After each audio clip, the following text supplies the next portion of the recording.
제56장 훗날 플라비우스가의 황제들. 플라비우스가의 황제들은 AD 69년에서 96년 사이의 베스파시아누스, 티투스, 그리고 도미티아누스를 말합니다. 훗날 플라비우스가의 황제들이 콜로세움을 건축하기 전에는 로마의 원형 경기장은 대부분 목조였기 때문에 이번 대화재로 인해 대부분 전소되고 말았다. 네로는 시민들에게 경기를 약속했으므로 몇 군데 새로운 경기장을 신축하기로 하고 그 중 하나는 특별히 웅대하게 지을 것을 명령했다. 화재가 수습되자마자 아틀라스산 중턱에서 벌채한 거대한 제목들이 바다와 티베리스 강을 건너 로마에 실려왔다. 이번 경기는 그 규모에 있었으나 희생자의 수에 있었으나 지금까지 치러진 모든 경기를 능가할 것이므로 관중과 야수를 위한 넓은 부지와 시설을 새로 마련해야만 했다. 수천 명의 인부들이 밤낮을 가리지 않고 공사에 동원되었다. 건물을 세우고 호화롭게 치장하기 위해 전문가들이 끊임없이 투입되었다. 사람들은 청동과 호박, 상아, 진주 조개, 그리고 외국에서 들여온 거북이 껍질로 장식한 훌륭한 기둥을 보고 감탄하며 수군거렸다. 관람석 밑에는 아무리 더운 날씨에도 시원하게 경기를 즐길 수 있도록 산골짜기에서 흐르는 얼음처럼 차가운 물을 끓이대려는 수로를 설치했다. 그 밖에 햇빛을 가리기 위해 거대한 붉은 장막을 치고 좌석의 통로마다 아라비아산 향초를 피울 수 있는 커다란 향로들을 설치해 놓았으며 관람석 위쪽에는 관중의 머리 위로 샤프란과 베르베나 향유를 섞은 물방울을 뿌릴 수 있도록 별도의 장치도 마련해 놓았다. 유명한 건축가인 세베루스와 켈레르는 이제까지 세워진 그 어떤 경기장도 따르지 못할 대규모 인원을 수용할 수 있는 웅장하고 화려한 원형 경기장을 건조하기 위해 밤낮을 가리지 않고 열과 성을 다했다. 마침내 아침 경기가 시작되었다. 수많은 시민들은 이른 새벽부터 문이 열리기를 기다리면서 사자의 으르렁대는 소리와 표범의 괴성, 맹견들의 우짖는 소리를 즐기고 있었다. 조련사들은 이틀 전부터 일부러 굶겨놓은 맹수들의 눈앞에 피가 뚝뚝 떨어지는 고기 덩어리를 보여줌으로써 그들의 허기와 난폭한 야성을 있는 대로 자극했다. 이따금 뇌성을 연상시키는 맹수들의 포효가 한꺼번에 울리면 경기장 근처에 있는 사람들은 모골이 송연하여 아무 말도 하지 못했고 마음 약한 사람들은 얼굴이 새하얗게 질리곤 했다. 동이 트오자 경기장 안에서는 낭낭하고 평화로운 노래소리가 울려 퍼지기 시작했다. 그리스도 교도들이다. 그리스도교 신자들이야. 사람들은 그 많은 숫자에 놀라면서 소리쳤다. 사실 간밤에만도 수많은 그리스도교 신자들이 경기장으로 끌려왔던 것이다. 그것도 미리 계획한 대로 한 과목으로부터가 아니라 여러 과목에서 조금씩 차출해왔다. 군중은 구경거리가 수주일 또는 수개월에 걸쳐 계속되리라고 생각했다. 관중의 최대 관심사는 경기장에 대기하고 있는 수많은 그리스도교 신자들을 과연 하루 만에 다 죽일 수 있을까 하는 점이었다. 우렁차게 입을 모아 아침 성가를 부르고 있는 남녀노소 신자들의 수가 놀라울 만큼 많았기 때문에 한 번에 100명이나 200명씩 경기장에 들여놓는다 해도 허기진 맹수들이 허겁지겁 배를 채우고 나면 먹잇감에 실증을 느낄 게 뻔했고 이러다가는 해지기 전에 다 먹어치울 수가 없을 것만 같았다. 한 번에 많은 희생자를 경기장으로 끌어내오면 주의가 산만해져서 구경하는 재미가 줄어들 것이라고 말하는 사람들도 있었다. 경기장 출입구의 문이 열릴 시간이 가까워지자 구경꾼들은 서서히 활기를 띠기 시작했고 구경거리에 관한 여러 가지 세부 사항들에 대해 떠들어대며 시작의 순간을 고대했다. 사람을 갈기갈기 찢고 뜯어먹는 힘이 사자가 더 셀지 아니면 호랑이가 더 셀지를 놓고 군중은 두 패로 갈라져 돈 내기를 하기도 했다. 그리스도교 신자들을 처형하기 전에 먼저 열리게 될 금투시합에 출전하는 금투사들에 관한 이야기를 하는 사람도 있었다. 어떤 사람은 삼리움 출신의 금투사, 삼리움은 로마의 남쪽 산악지대의 부족입니다. 삼리움 출신의 금투사를 선호했고 어떤 사람들은 갈리아인을 또 어떤 사람들은 트라키아인을 꼽기도 했다. 어떤 사람은 미르밀로를 또 어떤 사람은 레티알리우스를 지지했는데 레티알리우스는 삼지창과 그물을 들고 싸우는 금투사입니다. 레티알리우스를 지지했는데 이렇게 자기가 좋아하는 금투사를 패를 갈라 응원했다. 금투사들은 무리를 지어 라니스테라고 일컬어지는 감독에게 인솔되어 속속 경기장에 도착했다. 그들은 시합이 시작될 때까지는 조금이라도 힘을 아끼려고 무장을 하지 않고 거의 벌거벗은 채 손에는 초록빛 나뭇가지를 들고 머리에는 화관을 쓰고 입장했다. 젊고 활기에 넘치는 장사들은 아침 햇빛을 받아 한결 멋있게 보였다. 온몸에는 올리브유를 발라 미끈하게 윤기가 흐르고 마치 대리석을 깎아놓은 듯 건장한 그들의 몸매는 건강한 신체를 최고의 덕목으로 삼는 로마 사람들을 열광의 도가니 속에 몰아넣었다. 잘 싸우라 프루이누스, 레오 만세, 부탁한다 막시무스, 필승 디오메데스. 관중들은 대부분 금투사들의 이름을 알고 있었기 때문에 자신이 좋아하는 선수들의 이름을 호명해가며 열렬히 환호성을 질렀다. 아가씨들은 넋을 잃고 그들을 바라보았다. 금투사들도 그 중에서 가장 곱상한 처녀를 골라내어 농담조로 말을 걸기도 하고 아무 걱정 없다는 듯 손을 들어 입 맞추는 신용을 하기도 했으며 또한 죽음의 여신이 나를 안고 가기 전에 당신이 먼저 포옹해 주오 하고 소리치기도 했다. 이윽고 그들은 문 안으로 사라졌는데 그들 중 상당수는 그 안에서 다시 살아나올 수 없는 운명이었다. 그 뒤를 이은 새로운 행렬이 군중의 주의를 끌었다. 손에 채찍을 들고 나타난 사람들은 마스티고포러스라고 불리는 자들로서 금투사를 매질하여 승부욕을 복두두며 경기의 진행을 원활하게 유지시키는 것이 그들의 역할이었다. 그 뒤에는 나무로 만든 관을 산더미처럼 실은 여러 대의 수레가 노새에 끌려 시체 안치실 쪽으로 향하고 있었다. 관의 숫자가 많은 것은 그만큼 경기의 희생자가 많으리라는 것을 의미하기 때문에 관중은 그 광경을 보고 벌써 흥분을 금치 못했다. 다음에는 경기에서 치명상을 입은 자를 절명시키는 임무를 맡은 자들이 나타났는데 그들은 저마다 카론은 이성과 저성 사이에 흐르고 있다는 스틱스 강의 나룻배 사공입니다. 카론이나 메르쿠리우스를 흉내낸 복장을 하고 있었다. 그 뒤에는 경기장의 질서를 유지하고 좌석을 배정하는 사람들과 음식이나 찬 음료수를 나르는 노예들이 따랐으며 마지막으로 경기장에서 황제의 호위를 책임지는 근위대 병사들의 모습이 보였다. 출입문이 열리자 관람객들이 경기장 안으로 쏟아져 들어갔다. 군중의 수요가 워낙 많았으므로 몇 시간이나 혼란 상태가 계속되었다. 그 많은 사람들을 전부 원형 경기장에 수용할 수 있다는 것이 신기할 뿐이었다. 사람 냄새를 맡은 맹수들이 울부짖는 소리가 더욱 커졌다. 관중도 서로 좋은 자리를 차지하기 위해 마치 폭풍에 휩쓸리는 파도처럼 술렁거리고 있었다. 이윽고 로마의 총독이 순찰대를 거느리고 도착했고 계속해서 원로원 의원, 집정관, 법무관, 안찰관은 시민들과 직접 관련된 업무 즉 도로 보수나 식량 배급 혹은 축제 진행 등을 관장하는 공직자입니다. 안찰관, 정부와 궁전의 고위관리, 근위대장들, 귀족과 귀부인 등을 태운 가마가 차례로 나타났다. 어떤 가마에는 길라잡이가 권표를 들고 권표는 가는 끈으로 도끼자루에 막대기 다발을 동여맨 로마 군의의 상징물입니다. 권표를 들고 앞장섰고 또 어떤 가마는 노예들의 무리가 길을 인도했다. 가마를 호화롭게 치장한 황금 장식과 오색 찬란한 의상, 깃털 장식, 귀걸이, 보석, 도끼 등이 햇빛을 받아 빛나고 있었다. 경기장에는 고관들을 맞이하는 군중의 함성이 요란하게 울려 퍼졌다.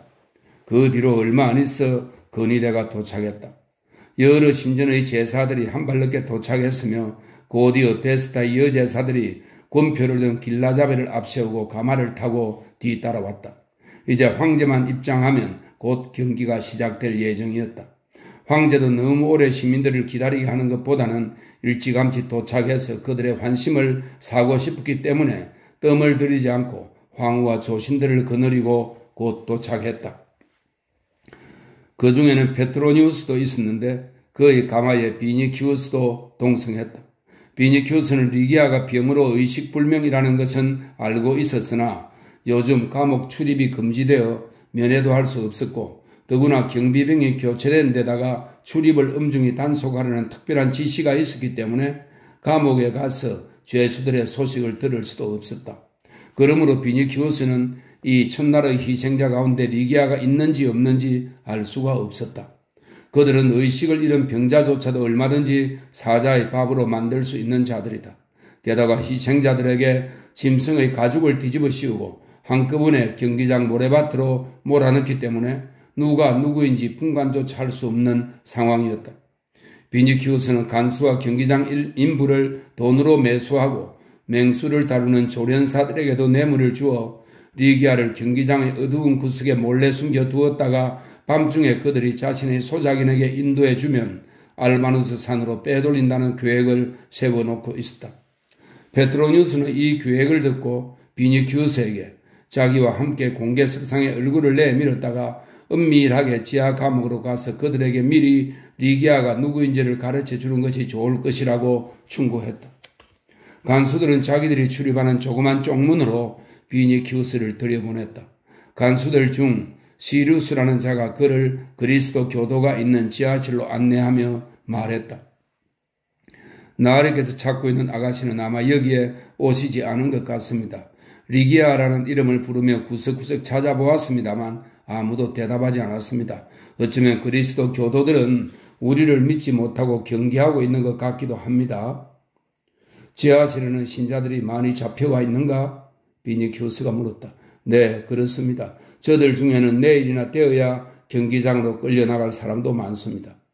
그 중에 병든 사람도 있는가? 일어서지 못할 정도로 심하게 앓는 사람은 없습니다. 이렇게 말하며 시루스는 문을 열었다. 두 사람은 낮은 천장에 엉성하게 칸막이가 쳐져 있는 넓은 공간으로 들어갔다. 그곳은 경기장으로 향하고 있는 문살 틈으로만 겨우 희미한 빛이 스며들고 있어 매우 어두웠다. 처음에는 아무것도 분간할 수가 없었다. 다만 그 안에 있는 사람들의 나지막한 말소리와 경기장에서 들려오는 군중의 아우성만 들릴 뿐이었다. 그러나 잠시 후 어둠의 눈이 차차 익숙해지자 흡사 늑대나 곰과 같은 이상한 모습들이 그곳에 가득하다는 것을 알았다. 그것은 야수의 가죽을 씌워놓은 그리스도교 신자들이었다. 어떤 사람은 일어선 채 어떤 사람은 무릎을 꿇고 기도하고 있었다. 짐승의 털가죽 위로 긴 머리카락을 늘어뜨린 것으로 보아 여자임을 짐작할 수 있는 가냘픈 덩치도 있었고 늑대 가죽을 쓴 어머니가 역시 늑대의 털가죽에 쌓인 아이를 안고 있는 모습도 눈에 띄었다.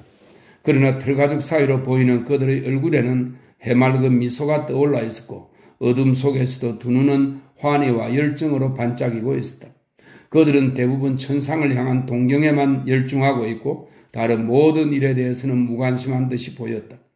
비니키우스가 리기아에 관해 질문하자 꿈에서 막 깨어난 것 같은 눈길로 멍하니 그를 응시하는 사람도 있었고 손가락을 입술에 갖다 대며 미소 짓거나 햇살이 희미하게 비춰들고 있는 문살을 가리키는 사람도 있었다. 어린아이들은 맹수의 울부짖는 소리, 개 짖는 소리, 관중의 외침이나 짐승처럼 보이는 부모들의 모습에 겁을 먹고 울고 있었다. 비니키우스는 간수인 시루스와 나란히 걸으면서 일일이 사람들의 얼굴을 들여다보며 리기아를 찾았다. 숨막히는 열기와 인파에 휩쓸려 혼절한 사람과 부딪히기도 하면서 비니키우스는 점점 더 안쪽으로 깊이 들어갔는데 그곳은 경기장 전체와 견줄 만큼 넓었다. 어느 순간 비니키우스는 갑자기 멈추어 섰다. 철창 근처에서 낯익은 목소리가 들리는 듯 했기 때문이다. 그는 잠시 귀를 기울이더니 사람들을 헤치고 목소리가 들려오는 쪽으로 다가갔다. 말하고 있는 사람의 얼굴에 햇살이 희미하게 비치고 있었다. 그 빛을 통해 늑대 가죽에 쌓여 있으나 여전히 수척하지만 고집스러운 크리스푸스의 얼굴을 알아볼 수 있었다. 크리스푸스는 이렇게 말하고 있었다. 회개하시오. 곧 때가 올 것입니다. 그러나 죽음만으로 모든 죄가 사해질 것이라고 생각하는 사람은 또 하나의 죄를 범하게 되는 것이니 영원히 타오르는 불 속에 떨어지게 될 것입니다. 당신들이 살아있는 동안에 범한 죄 하나하나가 주님의 상처에 새로운 아픔을 안겨드리고 있습니다. 그러므로 감히 어떻게 우리를 기다리고 있는 순환이 주님께서 우리 죄를 사해 주시려고 당하신 순환과 같다고 할 수 있겠습니까? 오늘은 정의로운 자나 죄를 지은 자 모두 똑같이 죽음의 길을 갈 것입니다. 그러나 주님께서는 이 모든 것을 공의롭게 심판하실 것입니다. 사자의 이빨은 여러분의 몸뚱이를 갈기갈기 찢어 발길 것입니다. 그러나 하나님께 저지른 우리의 죄는 찢어 없앨 수가 없습니다. 주님께서는 몸소 십자가에 못 박히심으로써 이미 충분한 자비를 베푸셨습니다. 그러나 지금부터는 오직 심판자로서 임하시어 사소한 죄도 빠뜨리지 않고 모두 벌하실 것입니다. 스스로 곤욕을 치름으로써 속죄할 수 있다고 생각하는 사람은 하나님의 정의를 모독하는 것이 되어 더욱 큰 죄를 짓게 되는 것입니다. 자비는 사라지고 하나님께서 분노하실 순간이 온 것입니다. 보십시오. 당신들은 머지않아 엄정한 심판을 받게 될 것입니다. 그때가 되면 정말 죄가 없다고 인정받을 수 있는 자는 거의 없을 것입니다. 자, 지금이라도 여러분의 죄를 뉘우치십시오. 그렇지 않으면 지옥이 문을 활짝 열고 여러분을 기다릴 것입니다. 가엾도다 남편과 아내들이여, 불쌍하도다 어버이와 자식들이여. 크리스푸스는 갈퀴처럼 삐쩍 마른 두 손을 들어 고개를 숙이고 있는 신자들의 머리 위에서 휘젓고 있었다.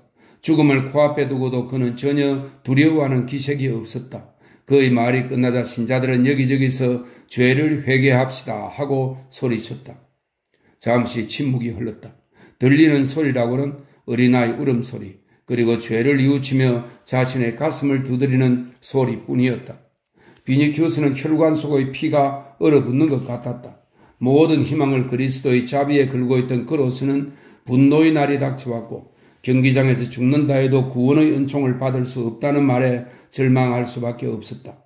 그러나 문득 비니키우스의 머릿속에는 만일 베드로 사도가 이 자리에 있다면 이제 막 죽음의 길을 가야 하는 사람들에게 그렇게 말하지는 않을 것이라는 생각이 정광석화처럼 빠르고 강렬하게 스치고 지나갔다. 크리스푸스의 광신적인 질타는 철장 하나를 사이에 두고 죽음의 광장과 마주하고 있는 어두컴컴한 방 안을 두려움으로 채워놓았다. 고통의 순간에 임박한 현장에서 죽음의 분장을 한 수많은 희생자들 앞에 서 있는 비니키우스는 말할 수 없이 괴롭고 두려웠다. 눈앞에 닥친 일들이 그가 전에 참가했던 그 어떤 피비리 나는 전투보다 무서웠고 훨씬 더 처참하게 여겨졌다. 찌는 듯한 열기로 숨이 막히고 이마에서는 식은 땀이 흘렀다. 문득 어두운 방 안을 이리저리 헤매고 다니다가 자기가 먼저 지쳐 쓰러져 버리지는 않을까 하는 불안감에 사로잡혔다. 경기장으로 향하는 철문이 열리는 것은 시간 문제였다. 비니키우스는 소리 높여 우르수스와 리기아의 이름을 불렀다. 그렇게 하면 두 사람이 아니더라도 그들을 아는 누군가가 대신 대답해 줄 것이라고 생각했던 것이다. 과연 곰 가죽을 뒤집어 쓴 한 사내가 비니키우스의 토가자락을 잡아당기며 말했다. 나으리, 그 사람들은 아직 감옥에 남아 있습니다. 제가 맨 나중에 끌려 나왔는데 리기아 아가씨가 아파서 누워 계신 것을 보았습니다. 당신은 누구시오? 비니키우스가 물었다. 나으리께서 사도님으로부터 세례를 받으셨던 오두막의 석공입니다. 저는 사흘 전에 체포되었는데 오늘 죽게 된 것입니다. 비니키우스는 마음을 놓았다. 이곳에 들어올 때만 해도 어떻게든 리기아를 만나게 될 것을 바랐지만 막상 그녀가 없다는 것을 확실히 알게 되자 불현듯 그리스도에 대한 감사의 마음이 뜨겁게 솟아올랐다. 그렇게 된 데에는 분명 그리스도의 보살핌이 있었다는 생각이 들었다. 석공은 다시 비니키우스의 옷을 잡아당기며 말했다. 생각나십니까, 나으리? 베드로 사도님이 코르넬리우스의 포도원에 있는 흑간에서 설교하셨을 때 그곳으로 나리를 안내한 사람이 바로 저입니다. 물론 기억하고 있어. 비니키우스가 대답했다. 그 후 저는 붙잡히기 전날에 사도님을 배웠습니다. 그때 사도님께서는 제게 은총을 기원해 주시면서 당신께서도 죽어가는 사람들에게 성호를 끄며 축복하기 위해 경기장으로 오시겠다고 약속하셨습니다. 저는 죽음의 순간에 사도님께서 성호를 끊는 모습을 보고 싶습니다. 그러면 한결 편한 마음으로 죽음을 맞을 수 있을 것 같습니다. 나으리께서 사도님이 어디 계시는지 아시면 가르쳐 주십시오. 비니키우스는 목소리를 낮추며 말했다.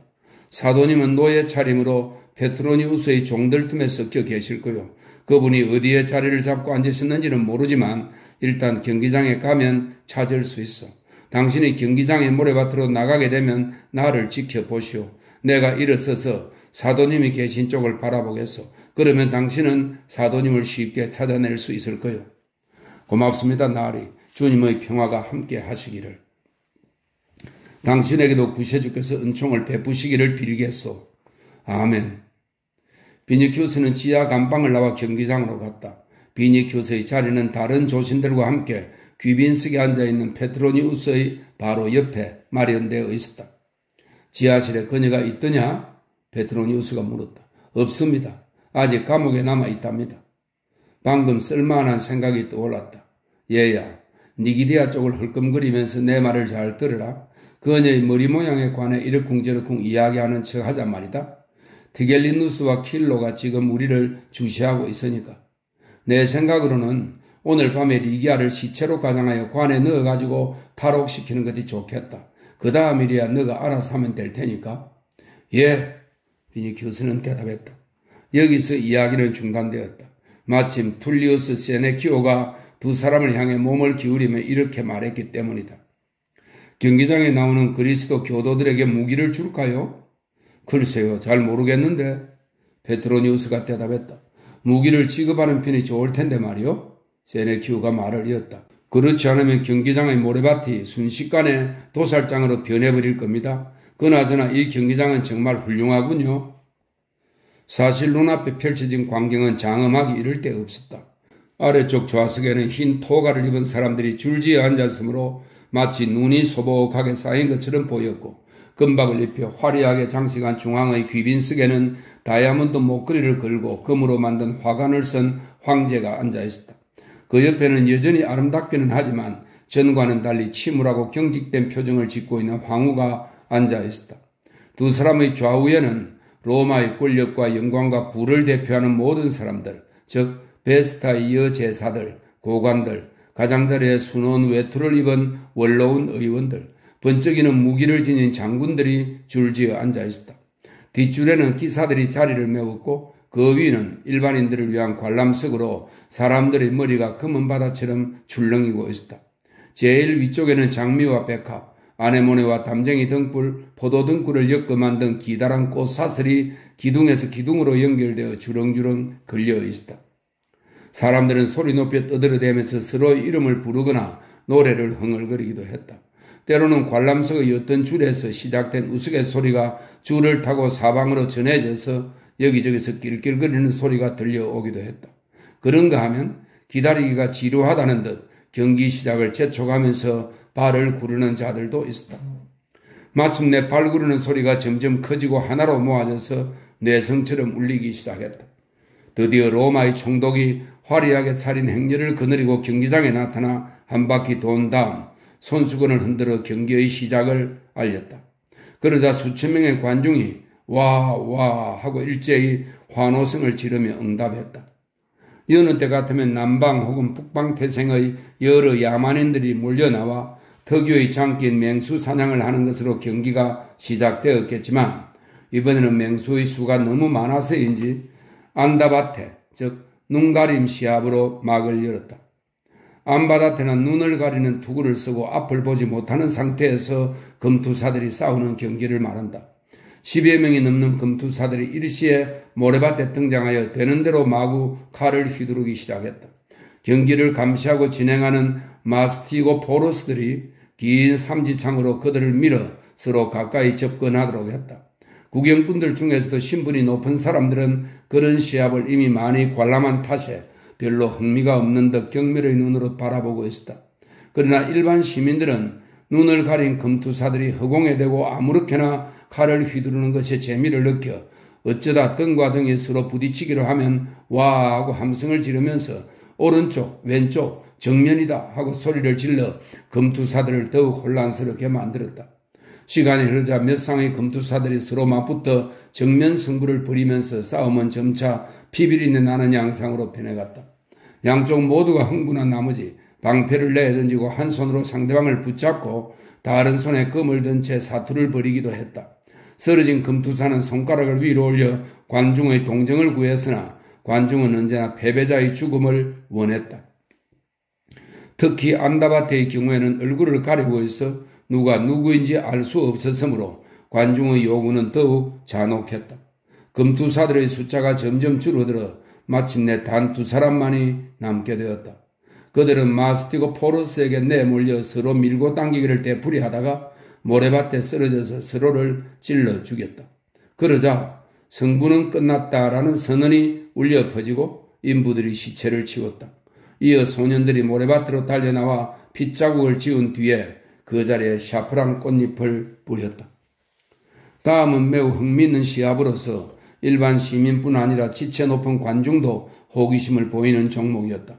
이 시합이 벌어질 때면 젊은 귀족들이 그액의 돈을 걸고 내기를 하다가 전 재산을 날리는 경우도 발생하곤 했다. 자기가 선택한 금투사의 이름과 그 사람에게 거는 돈의 액수를 기입하는 밀랍판이 손에서 손으로 건네지기 시작했다. 이미 경기에 출장하여 승리의 울개관을 쓴 적이 있는 유명한 금투사들은 많은 호응을 얻었다. 그러나 전혀 알려지지 않은 새로운 금투사에게 상당한 액수의 돈을 걸어 그가 승리할 경우 그액의 배당금을 노리는 구경꾼들도 있었다. 황제는 물론이고 각 신전의 제사들과 베스타 여제사, 원로원 의원, 기사, 그리고 일반 시민들에게 이르기까지 다양한 사람들이 내기에 참가했다. 하층민들은 돈이 부족한 경우 때로 자신의 자유를 걸기도 했다. 신분의 고하를 막론하고 모든 사람들이 흥분과 불안을 동시에 느끼면서 떨리는 가슴으로 금투사들의 출장만을 기다리고 있었다. 자기가 응원하는 금투사가 승리하게 해달라고 소리 높여 신에게 기도하는 자들도 있었다. 드디어 날카로운 나팔 소리가 울려 퍼지자 장내는 순간 기대감으로 조용해졌다. 가론의 복장을 한 사내가 빗장이 잠긴 거대한 문으로 다가가자 관중의 시선이 일제히 그곳으로 쏠렸다. 그는 망치로 3번 문을 두드려 정적을 깨뜨렸다. 그 소리는 마치 문 뒤에서 기다리는 사람들을 죽음의 나라로 초대하는 신호 같았다. 서서히 문이 열리면서 컴컴한 어둠 속에 묻혀있던 금투사들이 밝은 모래밭으로 몰려 나왔다. 드라키아인, 삼리움인, 갈리아인 등으로 구성된 미르밀로들이 25명씩 편성된 2조로 나뉘어 완전 무장을 하고 등장했다. 그 뒤를 이어 한 손에는 그물을 들고 다른 한 손에는 삼지창을 든 레티알리우스들이 나타났다. 관중석에서는 우레와 같은 박수갈채가 터져 나왔으며 순식간에 하나의 폭풍으로 돌변하여 한동안 그칠 줄 모르고 이어졌다. 관중석의 위에서 아래까지 보이는 것이라고는 오직 흥분으로 상기된 얼굴과 박수치는 손, 고함을 치기 위해 한껏 벌어진 입들 뿐이었다. 금투사들은 다양한 무기와 투구를 번쩍이면서 발맞추어 힘차게 모래사장을 한 바퀴 돈 뒤 황제가 앉아있는 귀빈석 앞에 의연하고 늠름하며 당당한 자세로 걸음을 멈추었다. 날카로운 뿔피리 소리가 소란을 가라앉혔다. 금투사들은 일제히 오른팔을 올리고 눈과 얼굴을 황제를 향해 들어올리고는 꼬리를 길게 끌면서 노래하듯이 외쳤다. 황제 폐하 만세, 이제 곧 저승으로 떠나게 될 사람들의 폐하께 인사를 올립니다. 그러고는 즉시 사방으로 흩어져 모래밭의 정해진 위치에 제각기 자리를 잡았다. 그들은 편을 갈라 단체로 싸우기로 되어 있었으나 유명한 금투사들은 저마다의 힘과 기량, 용기를 발휘할 수 있도록 1대1로 싸우겠다. 도살자라는 별명으로 투기 애호가들에게 널리 알려진 갈리아인이 제일 먼저 앞으로 나왔다. 그는 지금까지 많은 금투시합에 출장하여 여러 차례 승리를 거둔 실력 있는 금투사였다. 머리에 거대한 투구를 쓰고 넓적한 가슴과 등에는 무쇠 같은 갑옷을 두르고 경기장의 모래밭에 내리쬐는 햇빛을 받으며 서 있는 그 모습은 마치 커다란 황금 풍뎅이 같았다. 그의 상대로 나선 사람은 유명한 레티알리우스인 칼렌디오였다. 군중은 저마다 돈을 걸기 시작했다. 갈리아인에게 500세스테리티우스, 칼렌디오에게 500, 헤라클레스에게 맹세코 1000세스테리티우스를 걸겠노라. 2000세스테리티우스를 내놓겠다. 그러는 동안 갈리아인은 일단 모래사장의 한복판까지 나아가 날카로운 칼을 뽑아 상대에게 겨눈 채 다시 뒤로 물러섰다. 그리고 머리를 숙여 투구에 뚫린 눈 구멍을 통해 상대방을 노려보았다. 한편 조각처럼 아름답고 날렵한 몸매를 지닌 칼렌디오는 허리춤에 가벼운 옷을 걸쳤을 뿐 그의 알몸이었다. 그는 한 손으로 능숙하게 그물을 휘두르면서 다른 손으로는 삼지창을 위아래로 겨누어 상대방을 교란시켰다. 그러고는 육중한 몸집의 상대방 주위를 빙글빙글 돌면서 레티알리우스들이 즐겨 부르는 노래를 불렀다. 내가 잡으려는 것은 너가 아니라 물고기인데 왜 꽁무니를 빼느냐 갈리아이나.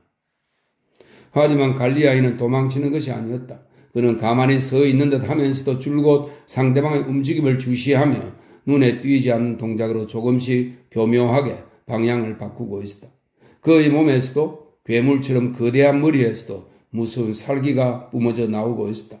관중은 무거운 청동 갑옷으로 무장한 이 육중한 사내가 한 번 몸을 움직여 일격을 가하면 단번에 결판이 나리라고 기대하고 있었다. 한편 레티알리우스는 관중의 눈이 따라가지 못할 만큼 번개처럼 재빠르게 삼지창을 휘두르면서 상대방에게 덤벼들었다가는 다시 뒤로 물러서기를 반복했다. 삼지창에 갈리아인의 방패에 부딪히는 소리가 몇 번이나 들렸다. 하지만 갈리아인은 끄떡도 하지 않았다. 그것만 보아도 그가 얼마나 무서운 힘을 가진 사람인가를 알 수 있었다. 그는 상대의 삼지창보다는 자신의 머리 위에서 불길한 새처럼 원을 그리며 맴돌고 있는 거물의 신경을 집중시키고 있는 듯 했다. 관중은 숨을 죽이며 두 금투사의 묘기를 지켜보았다. 기회를 기다리던 도살자가 적을 향해 덤벼들었다. 그러자 레티알리우스는 신속하게 적의 칼을 피하면서 순식간에 꼿꼿이 서서 팔을 쭉 펴고 재빠른 솜씨로 거물을 던졌다. 갈리아인의 즉시 몸을 피하며 방패로 거물을 받아치우자 두 사람은 일시에 뒤쪽으로 물러났다.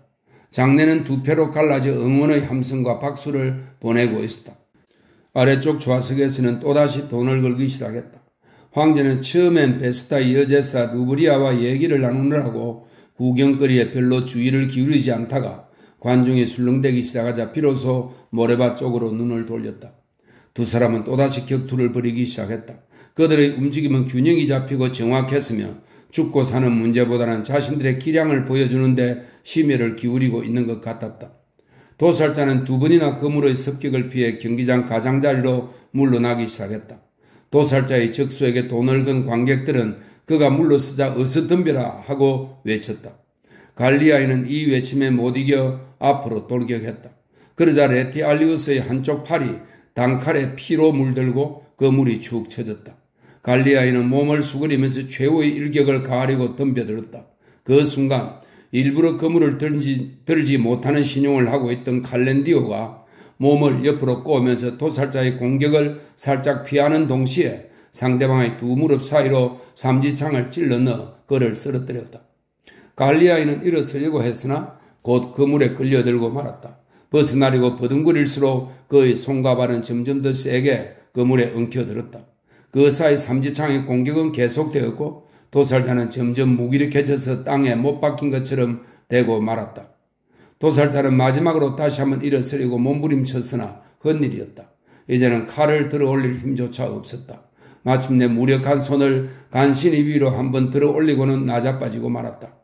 칼렌디오는 창 끝으로 상대방의 목을 지그시 누르고 두 손에 점점 힘을 주면서 황제 쪽을 바라보았다. 관중의 갈채와 환성으로 경기장이 뒤흔들렸다.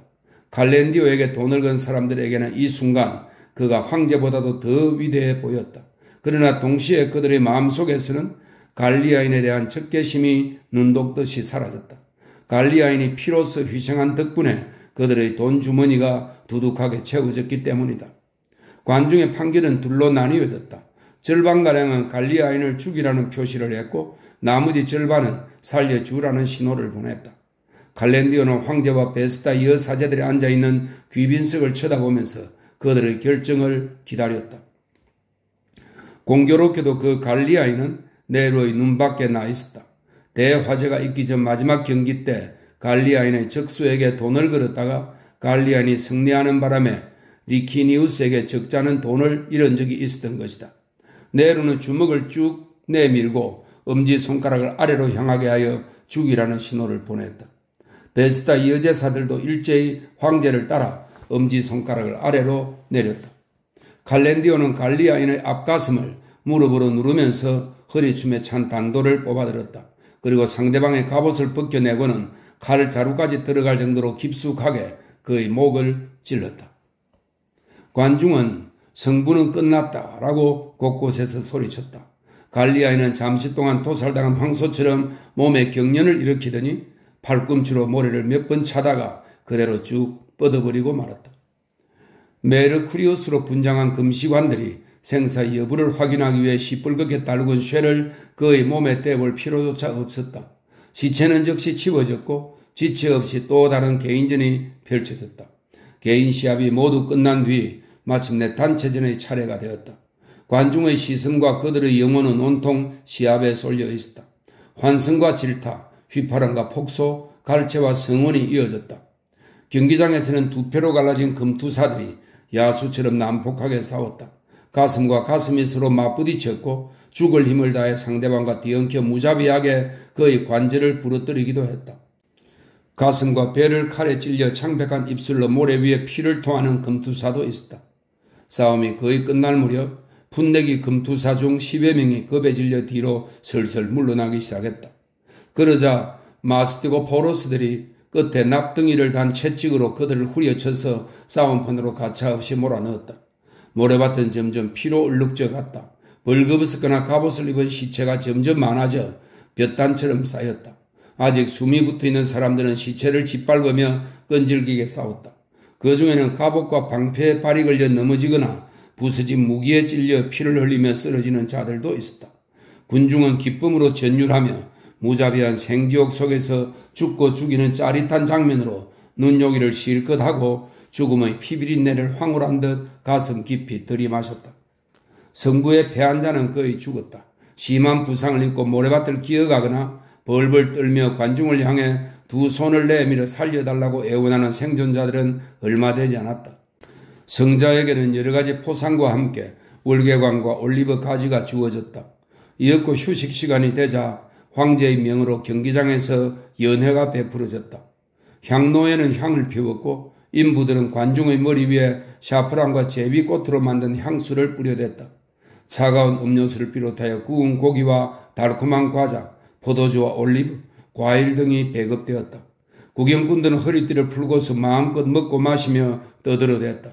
그들은 더 많은 음식을 받기 위해 큰 소리로 황제를 칭송했다. 관중이 배불리 먹고 나자 수백 명의 노예들이 선물을 산더미처럼 담은 광주리를 메고 나왔다. 큐피트로 분장한 소년들이 두 손으로 광주리에 있는 선물들을 집어서 관중석으로 던졌다. 행운 추첨권을 나누어 줄 때는 살벌한 싸움이 벌어지기도 했다. 군중은 벌떼같이 덤벼들어 서로 치고받고 짓밟으면서 표를 손에 넣으려고 다투었다. 살려달라고 악을 쓰는 사람, 좌석을 훌쩍 뛰어넘는 사람, 인파 속에서 질식하는 사람도 있었다. 운 좋게 당첨된 자는 정운이 딸린 자택에다 노예와 값비싼 의복까지 탈 수 있고 경기가 끝난 뒤 진귀한 야수를 상품으로 받을 수도 있었다. 야수의 경우 원한다면 비싼 값에 투기장에 대팔 수도 있었다. 그 때문에 큰 혼란이 일어나 근위대가 출동하지 않으면 안 되는 사태까지 발생했다. 추첨권 분배가 끝난 뒤에는 어김없이 손발이 부러져 들것에 실려 나가는 사람들이나 혼잡 속에 짓밟혀 죽는 사람들이 생겨나곤 했다. 부자들은 이 추첨권 쟁탈전에는 끼어들지 않았다. 조신들은 킬로의 반응을 흥미롭게 관찰하고 있었다. 로마의 귀족들은 킬로가 아무리 내색하지 않으려 해도 다른 조신들처럼 잔인한 싸움과 유혈 사태를 태연하게 구경하지 못한다는 것을 눈치채고는 그를 조롱했다. 경기가 시작되자마자 이 불쌍한 그리스인은 미간을 찌푸리고 입술을 깨물며 손톱이 손바닥을 파고들 정도로 주먹을 불끈 쥐면서 어떻게든 버텨보려고 안간힘을 썼으나 소용이 없는 듯 했다. 그리스인으로서의 성품뿐만 아니라 원래 소심한 성격 탓에 끔찍한 광경을 눈뜨고 보고 있을 수가 없었던 것이다. 그의 얼굴에는 핏기가 가셨고 이마에는 식은 땀이 맺혀 있었다. 입술은 새파랗게 질렸고 눈은 움푹 꺼졌으며 이빨을 딱딱 마주치면서 온몸을 사시나무 떨듯 떨고 있었다. 시합이 끝나자 그제서야 어느 정도 정신을 차렸으나 주위의 조신들이 한마디씩 자기를 조롱하자 불같이 화를 내며 일일이 변명을 늘어놓았다. 역시 그리스인답군 당신은 사람의 가죽이 갈기갈기 찢어지는 꼴은 차마 눈뜨고 볼 배짱이 없는 모양이지? 바티니우스가 킬로의 특수임을 잡아당기며 말했다. 킬로는 겨우 2개밖에 남지 않은 누런 앞니를 드러내 보이며 대답했다. 내 부친은 구두방 출신이 아니기에 나 역시 가죽에는 익숙하지 않을 뿐이요. 마크테 하베트 말은 장하다 잘했어 라는 뜻입니다. 마크테 하베트 몇 사람이 외쳤다. 이번에는 다른 사람이 킬로를 놀렸다. 가슴 속에 심장 대신 물렁물렁한 치즈 조각이 들어있다고 해서 그를 책망할 수는 없지. 안 그래서 킬로? 세네키오가 말했다. 당신이 머리 대신에 방광을 얹고 다닌다 해도 그것 또한 당신 잘못은 아니요. 킬로가 응수했다. 차라리 금투사가 되지 그랬어? 그물을 들고 모래밭에 나가면 그럴싸하게 보일 텐데? 내가 당신에게 그물을 던지면 악취를 풍기는 얼간이가 걸려들겠구먼? 당신이 직접 모래밭에 내려가 그리스도 교도들을 해치울 생각은 없나? 리구리아 출신의 리구리아는 이탈리아 반도의 서북부 지역입니다. 리구리아 출신의 페스투스가 물었다. 개가 되어 놈들을 물어뜯을 생각은 안 해보았소? 나는 당신과 같은 족속이 되고 싶은 생각은 주어도 없소이다. 뭐라고? 이 메오티스는 흑해 위쪽에 있는 사르마티아 또는 스키타이의 바닷가입니다. 뭐라고? 이 메오티스의 문둥이 같으니라고. 리구리아의 노세 주제에 당신 피부는 보기만 해도 온몸이 건질거리는군. 괜히 나더러 긁어달라고 하는 건 아니겠지? 내 걱정은 말고 자기 몸이나 잘 긁으시지. 부스럼을 긁다가 요긴한 살덩어리를 상하게 하지나 말고. 조신들 모두가 가시하여 앞다투어 킬로를 공격했으나 킬로는 매번 지지 않고 심술구전 빈정거림으로 응수했다. 황제도 손뼉을 치면 몇 번이나 마크테를 연발하면서 킬로를 부추겼다. 잠시 후 페트로니우스가 다가와서 조각으로 장식된 상하 지팡이로 그리스인의 어깨를 가볍게 두드리며 냉랭한 음성으로 말했다. 좋았어, 철학자 선생. 그러나 자네는 한 가지 실수를 한 것 같군. 신들은 자네를 소매치기로 만들었는데 자네는 스스로 악마가 되고 말았어. 그러니 오래가지는 못할 걸세. 킬로는 불그스름한 눈으로 자신이 없는 듯 상대방을 물끄러미 바라보았다. 이번만은 적당한 대답이 떠오르지 않는지 잠시 입을 다물고 있다가 간신히 대답했다. 천만에, 난 오래 버틸 거야. 마침 휴식 시간이 끝났음을 알리는 나팔 소리가 울려 퍼졌다. 사람들은 다리를 뻗거나 담소를 나누기 위해 삼삼오오 모여있던 통로를 떠나 다시 제자리를 찾아가기 시작했다. 관람석 곳곳에서 자기 자리에 다른 사람이 앉았다며 싸움이 벌어졌다. 원로원 의원들과 귀족들도 제자리로 돌아갔다. 점차 소란이 가라앉으면서 장내는 다시 질서가 잡혔다. 경기장 모래밭에서는 한 무리의 인부들이 피가 엉겨 붙은 곳을 모래로 덮고 평평하게 만드는 작업을 하고 있었다. 드디어 그리스도교 신자들의 차례가 되었다. 이것은 관중에게는 새로운 구경거리였다. 그리스도 교도들이 어떤 태도를 보일지 아무도 예측하지 못했기 때문에 모든 사람들이 색다른 기대와 호기심을 가지고 그들이 나오기를 기다리고 있었다. 관중의 얼굴에는 눈앞에 펼쳐질 새로운 광경에 대한 기대감과 더불어 긴장한 기색이 역력했고 그리스도교 신자들에 대한 적개심까지 내비치고 있었다. 그들은 로마와 함께 그 오랜 보물들을 불태운 자들이다. 그들은 갓난아이의 피를 빨아먹고 우물에다 독을 푼 사악한 자들이다. 그들은 온 인류를 저주하며 극악한 범죄를 저질렀다. 아무리 심한 처벌을 해도 이 불타는 정오심을 풀어주지는 못하리라. 사람들의 마음속에 떠오른 단 하나의 우려는 이제부터 가해질 형벌이 그 흉악한 범죄자들의 죄상에 비해 너무 가볍지는 않을까 하는 것뿐이었다. 그 사이에는 중층까지 떠올라 선홍빛 장막을 통해 비쳐 들어온 햇살이 경기장을 핏빛으로 물들여 모래밭이 마치 불꽃처럼 붉게 보였다. 모래밭에 내리쬐는 붉은 광선에도 구경꾼들의 얼굴에도 지금은 텅 비었지만 잠시 후면 인간들의 고통과 야수의 난폭한 몸부림으로 가득 차게 될 경기장 한복판에도 팽팽하게 긴장된 분위기가 감돌고 있었다. 공기 속에도 죽음과 공포의 기운이 떠돌고 있는 것 같았다. 지금까지 명랑했던 관중도 적개심에 불타 완강하게 침묵을 지키고 있었다. 사람들의 얼굴에는 저마다 심상치 않은 분노의 기색이 가득했다. 이윽고 총독이 신호를 했다. 그러자 조금 전에 금투사들을 죽음의 마당으로 불러낸 카론의 복장을 한 노인이 나타나 천천히 모래밭을 걸어갔다. 그는 무거운 침묵을 가리며 쇠망치로 또다시 3번 문을 두들겼다. 경기장 전체가 술렁거렸다. 그리스도 교도다. 그리스도 교도야. 철문이 삐걱대며 열리고 컴컴한 출구 안쪽에서 마스티고 포로스가 모래밭으로 하고 외치자 짐승 가죽을 뒤집어 쓴 실바누스처럼 보이는, 이 실바누스는 반은 인간이고 반은 양인 숲의 정령입니다. 짐승 가죽을 뒤집어 쓴 실바누스처럼 보이는 사람들의 무리가 경기장을 가득 메웠다. 모두들 기다렸다는 듯 경기장 한가운데로 뛰어나와 나란히 무릎 꿇고 두 손을 쳐들었다. 관중은 그들이 살려달라고 애걸 하는 줄 알고 비겁한 태도를 비난하며 발을 구르고 휘파람을 부르댔다. 어떤 사람들은 빈 술잔과 먹다 남은 고기 뼈다귀 같은 것을 던지면서 맹수를 풀어라, 맹수를 빨리 내보내라 하고 소리를 지르기도 했다. 그때 갑자기 뜻밖의 일이 일어났다. 짐승 가죽을 뒤집어 쓴 사람들 속에서 노랫소리가 흘러나오는 것이었다. 그것은 로마의 원형 경기장에서 처음으로 울려 퍼지는 낯선 노래였다. 주님께서 다스리시네. 관중은 모두 소스라치듯 놀랐다. 희생자들은 한 사람도 빼놓지 않고 전부 장막 쪽을 올려다보며 노래를 부르고 있었다. 그들의 얼굴은 창백했으나 어떤 놀라운 영감에 사로잡혀 있는 듯 했다. 관중은 이 사람들이 동정을 구하는 것이 아님을 깨닫기 시작했다. 그들의 눈에는 경기장도 관중도 안 보이고 원로원 의원이나 황제도 보이지 않는 것 같았다. 주님께서 다스리시네 하는 노래소리는 더욱 높아져서 관중석으로 울타리 너머로 하늘 위로 멀리 울려 퍼졌다.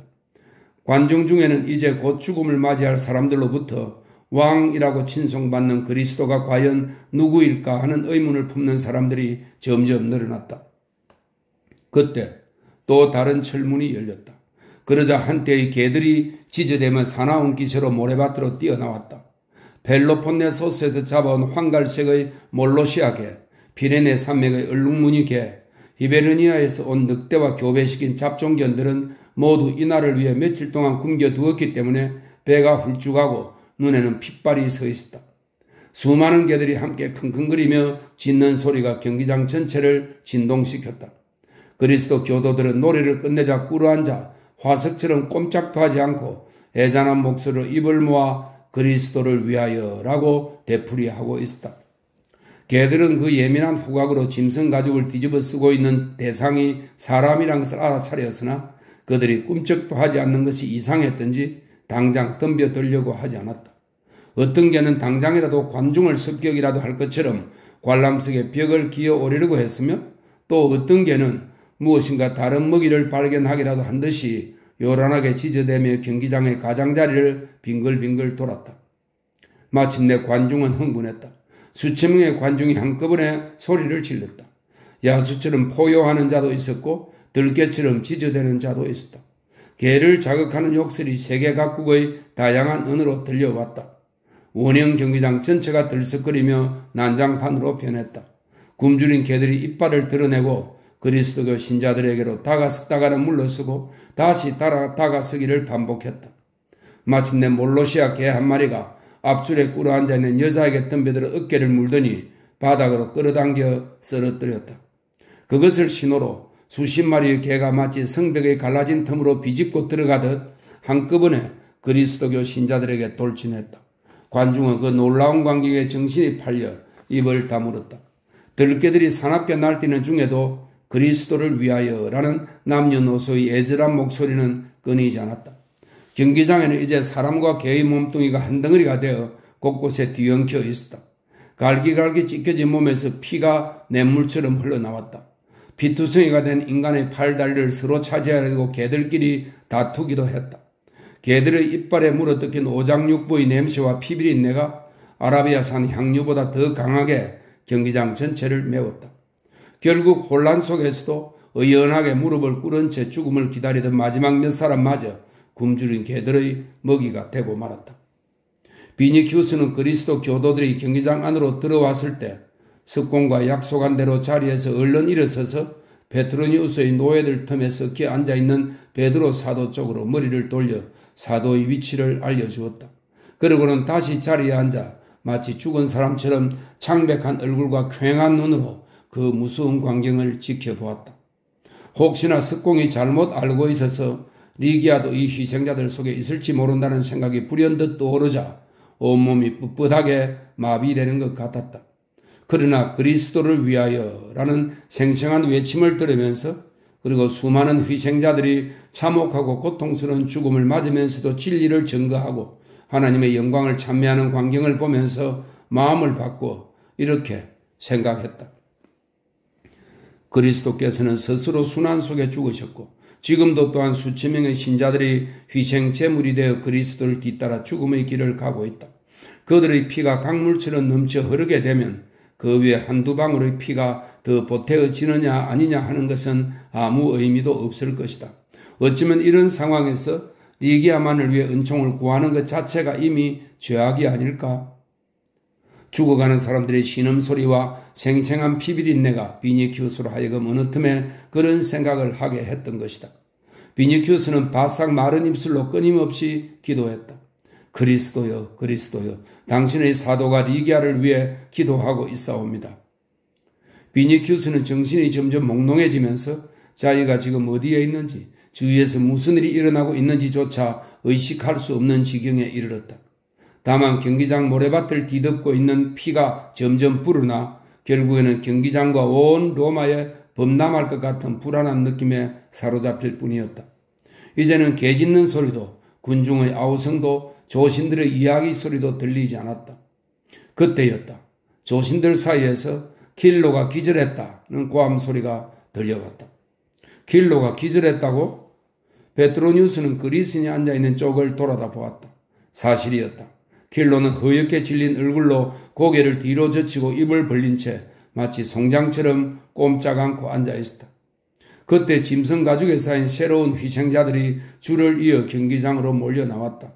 그들 또한 무릎을 꿇었으나 이미 지쳐버린 개들은 더 이상 그들을 물어뜯으려 하지 않았다. 겨우 몇 마리만이 가까운 곳에 있는 사람들에게 덤벼들었을 뿐이었다. 다른 개들은 주저앉아 피가 뚝뚝 흘러내리는 턱을 쳐든 채 숨을 헐떡거리거나 필요한 듯 하품을 하기도 했다. 마음속으로는 불안해하면서도 피에 취해 더욱 광푸해진 관중이 크게 소리를 질러댔다. 사자, 사자, 사자를 끌어내라.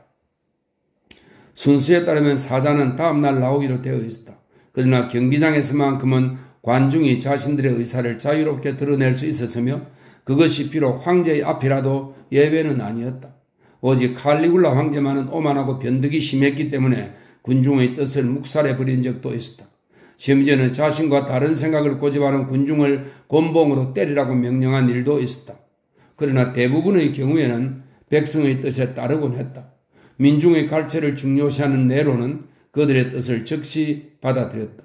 특히 지금은 대화재로 인해 분노한 민심을 달래고 그 재앙에 대한 책임을 그리스도교 신자들에게 돌리고 있었으므로 반대할 이유가 더욱 없었다. 네로는 사자의 우리를 열라고 신호했다. 갑자기 관중석이 물을 끼얹은 듯 조용해졌다. 사자를 가두어 놓았던 철창문이 삐걱거리며 열리는 소리가 들려왔다. 개들은 사자를 보자 모래밭의 반대편으로 달아나 한데 모여 킁킁거렸다. 사자는 황갈색 갈기를 흔들며 한 마리씩 어슬렁어슬렁 그 육중한 모습을 드러냈다. 황제는 무료한 듯한 얼굴을 들어 더 자세히 보려고 에메랄드 구슬을 눈에 갖다 댔다. 조신들 또한 환호하며 사자를 맞았다. 군중은 손가락으로 사자의 수를 세어보며 모래밭 한복판에 앉아있는 그리스도교 신자들이 사자를 보고 어떤 반응을 보이는지 지그시 지켜보고 있었다. 그렇지만 신자들은 이번에도 역시 경기장 한가운데 무릎 꿇고 모여 앉아서 그리스도를 위하여라는 외침만 되풀이하고 있었다. 대부분의 관중은 그 말의 의미를 이해하지 못한 채 강한 거부감을 보였다. 사자들은 굶주려 있었지만 조급하게 먹이를 덮치지 않고 모래사장의 핏빛이 너무 강렬해 눈이 부신 듯 눈을 반쯤 감고 있었다. 황금빛의 거대한 몸뚱이를 쭉 펴고 모래밭에 눕는 놈도 있었고 관중에게 무서운 이빨을 보여주려는 듯 입을 크게 벌리고 하품을 하는 놈도 있었다.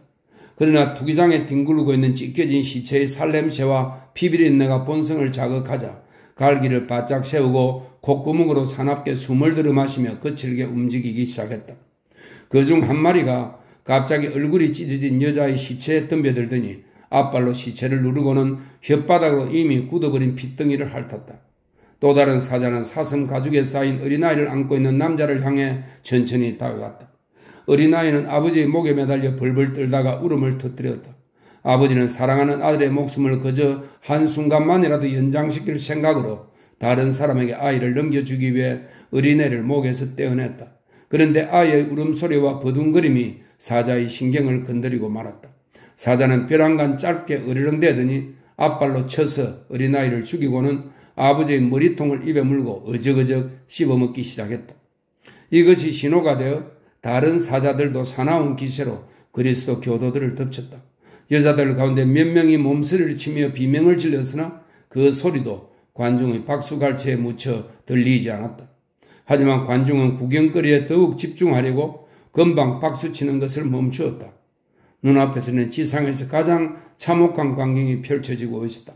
사자들은 인간의 머리를 통째로 집어삼켰으며 앞발로 한번 내리칠 때마다 예리한 발톱이 사람의 가슴이 찢기어 내장이 그대로 튀어나왔다.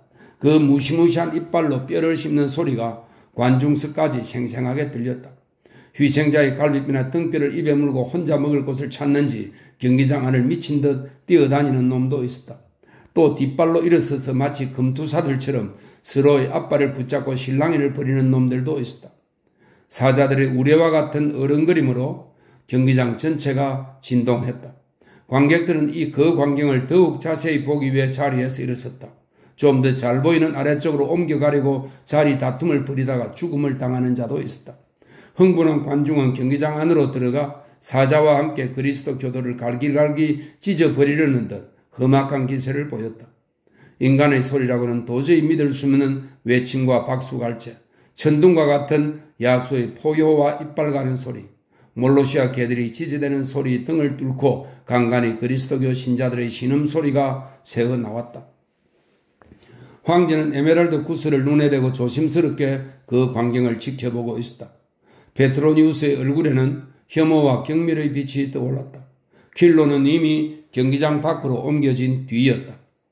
지하실에서는 계속해서 새로운 희생자들이 끌려 나오고 있었다. 관람석의 맨 윗줄에는 사도 베드로가 앉아 그 광경을 지켜보고 있었다. 사람들 모두가 경기장의 모래밭에 시선을 집중시키고 있었으므로 아무도 그에게 주의를 기울이지 않았다.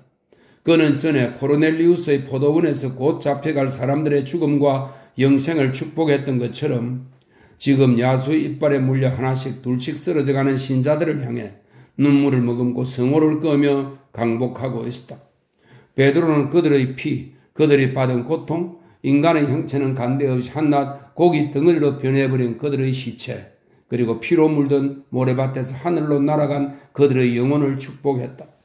희생자 가운데 어떤 이들은 환한 얼굴에 미소를 짓고 베드로를 쳐다보고 있었다. 그러나 베드로의 가슴은 너무 아파서 천갈래 만갈래 찢어지는 것만 같았다. 그는 부르짖었다. 오 주님, 당신의 뜻은 반드시 이루어질 것입니다. 당신의 영광과 진리를 드러내 보이기 위해 어린 양들이 죽어가고 있습니다. 주님께서는 제게 그들을 이끌라고 명하셨습니다. 그러나 이제 저는 그들을 다시 당신 품에 맡깁니다. 주여 그들을 받아주시고 그들의 상처를 치유해 주시고 그들의 아픔을 달래주시고 그들이 이 땅에서 받은 고통보다 훨씬 더 많은 행복을 천상에서 내려주소서. 베드로는 한 사람 한 사람 한 무리 한 무리마다 마치 친자식을 그리스도에게 맡기는 아버지처럼 깊은 애정을 담아 축복하고 작별 인사를 했다. 한편 황제는 흥분했기 때문인지 아니면 오늘의 경기를 지금까지 로마에서 전례 없는 장관으로 만들어 보겠다는 욕심에서인지 총독에게 한두 마디 귓속말을 했다. 그러자 총독은 귀빈석에서 내려와 지하실 쪽으로 갔다. 철문이 열리자 상상도 하지 못한 놀라운 광경이 벌어졌다. 유프라테스의 호랑이, 누미디아의 표범, 곰, 늑대, 하이에나, 자칼 등 온갖 종류의 맹수들이 모조리 풀려나왔다. 경기장 전체가 얼룩무늬, 누런색, 다망색, 검정색, 짙은 갈색, 그리고 흰색 반점이 있는 짐승의 물결로 뒤덮였다. 이었고 대혼란이 시작되었다. 관중의 눈은 아무것도 분간할 수가 없었다. 맹수들은 순식간에 서로 물어뜯고 핥히고 싸우고 뛰어오르며 무서운 생지옥을 연출했다. 그것은 현실에는 도저히 존재할 수 없는 피의 축제, 무서운 악몽, 소름 끼치는 신기루였다. 모든 것은 이미 정도와 한계를 벗어나 있었다. 맹수들이 울부짖음 속에 섞여 관람석 여기저기서 더 이상 두려움을 견디지 못한 여자들이 발작과도 같은 웃음소리를 터뜨리기도 했다. 관중의 공포는 극에 달했다. 모두 얼굴이 새파랗게 질려 이제 그만 하고 비명을 질렀다. 흥분한 야수들을 다시 우리 속으로 몰아넣는 일은 쉬운 일이 아니었다. 황제는 경기장의 모래밭을 깨끗이 정리하는 동시에 관중에게 새로운 오락거리를 제공할 방법을 찾아냈다. 즉시 관중석의 통로마다 머리에 깃털을 달고 귀걸이를 한 누미디아 흑인 부대가 손에 활을 들고 나타났다. 관중은 이제부터 또 다른 구경거리가 시작된다는 것을 알아차리고 환호성과 박수로 그들을 맞이했다. 누미디아 흑인 부대는 관람석과 경기장의 경계선까지 다가가 맹수들을 겨냥하여 활을 쏘기 시작했다. 그것은 미처 생각지 못했던 색다른 구경거리였다. 흑인들은 날렵하고 시커먼 상반신을 뒤로 젖히고 유연하게 활을 당겨 노련한 솜씨로 화살을 쏘아댔다. 활 시위가 진동하고 깃을 달린 화살이 날아가는 소리가 야수의 비명과 관중의 감탄과 더불어 울려 퍼졌다. 늑대도 곰도 표범도 그리고 아직 숨이 붙어있던 순교자들도 차례차례 쓰러졌다. 옆구리에 화살을 맞은 사자들이 화살대를 입으로 물어 부러뜨리려고 성난 주둥이를 맹렬하게 좌우로 흔들었다. 고통에 몸부림치며 그르렁거리는 신음소리를 내는 사자도 있었다. 새끼 야수들은 급에 질려 무턱대고 경기장 안을 뛰어다니기도 하고 창살에 머리를 부딪히기도 했다. 그 사이에도 화살은 사정없이 날아갔고 마침내 살아있는 모든 것들이 최후의 몸부림을 치면서 모래밭에 쓰러졌다. 수백 명의 노예들이 호미와 삽, 빗자루, 손술에 내장을 쓸어 담을 광주리, 시체를 싣고 나갈 들것, 모래 주머니 등을 들고 나타났다. 그들은 두세 명씩 짝을 지어 곳곳에 흩어져 맡은 일을 하기 시작했다. 잠시 후 시체와 핏자국, 오물들이 깨끗이 제거되고 파인 자리를 새로운 모래로 메운 모래밭이 반반하게 다져졌다. 그러자 큐피드로 분장한 소년들이 그 위에 장미와 백합, 그 밖의 여러 가지 꽃잎들을 뿌렸다. 향로에는 새로 불을 지피 향을 피웠고 이미 해가 기울기 시작했으므로 장막은 철거됐다. 관중은 또 어떤 구경거리가 남아있을까 의아하게 여기며 서로를 쳐다보았다. 잠시 후 그들은 예기치 못한 구경거리에 눈이 휘둥그레졌다. 조금 전 귀빈석을 떠난 황제가 자줏빛 상의를 입고 금관을 쓴 채 꽃을 뿌린 모래밭의 모습을 나타낸 것이다. 그 뒤에는 12명의 가수들이 기타를 손에 들고 따르고 있었다. 황제는 은으로 된 류트를 들고 근엄한 발걸음으로 경기장의 한가운데로 나가서 관중에게 방향을 바꾸어 가며 인사를 했다. 그러고는 눈을 들어 하늘을 우러러보며 마치 무슨 영감이라도 기다리는 듯이 잠시 그대로 서 있었다. 마침내 네로는 류트를 타며 노래하기 시작했다. 오 빛나는 레토의 아들, 이 레토는 제우스의 애인입니다. 아폴로와 아르테미스의 어머니입니다. 오 빛나는 레토의 아들, 테네도스 키오스. 이 테네도스는 에게 해의 섬이고 키오스는 소아시아 바니티아의 강입니다. 테네도스 키오스, 황금의 지배자여. 일리온의 성도를, 일리온은 트로이의 시적인 명칭입니다. 일리온의 성도를 수호하는 그대는 그대의 영광을 찬양하며 영원히 타오르는 성스러운 재단을 트로이의 피로서 더럽히는 아카이인의 분노를 어찌하여 묵인했는가. 아, 은빛 화살을 든 명사수여. 이건 아폴로를 말합니다. 은빛 화살을 든 명사수여. 원로들도 떨리는 손을 그대 앞에 들었노라. 어머니는 자궁 깊은 곳으로부터 애끓는 통곡을 내뱉으면서 자식들에 대한 자비를 그대에게 빌었노라. 그 한숨 소리는 바위라도 감동시킬 만큼 애절했으나 스민테우스여, 아폴로의 별명입니다. 스민테우스여, 그대는 백성의 고통 듣기를 바위처럼 하는구나. 노래는 점차 구슬픈 가락을 띠면서 슬픈 애도가로 바뀌었다. 경기장은 물을 끼얹었듯 조용해졌다. 황제는 스스로 격해져서 처연한 목소리로 노래를 계속했다. 그대는 거룩한 천상의 목소리로 한숨과 비명을 진정시키는 힘을 지녔네. 그날의 화재와 재앙과 멸망을 먼지와 재뜸에서 불러내니 이 노래의 슬픈 가락에 오늘도 사람들의 눈은 꽃잎의 이슬처럼 젖어드누나. 오 스민테우스여, 그대는 그때 어디에 있었는가? 어디에 있었는가? 네로의 목소리는 떨리고 있었고 눈에는 눈물까지 맺혀 있었다. 베스타 이어 제사들도 눈물을 흘렸다. 관중도 숨을 죽이고 조용히 귀를 기울였다. 이었고 노래가 끝나자 폭풍과 같은 갈채가 오랫동안 계속되었다. 바람이 통할 수 있게 활짝 열어둔 경기장의 출입문 쪽에서 덜컹거리는 수레바퀴 소리가 들려왔다.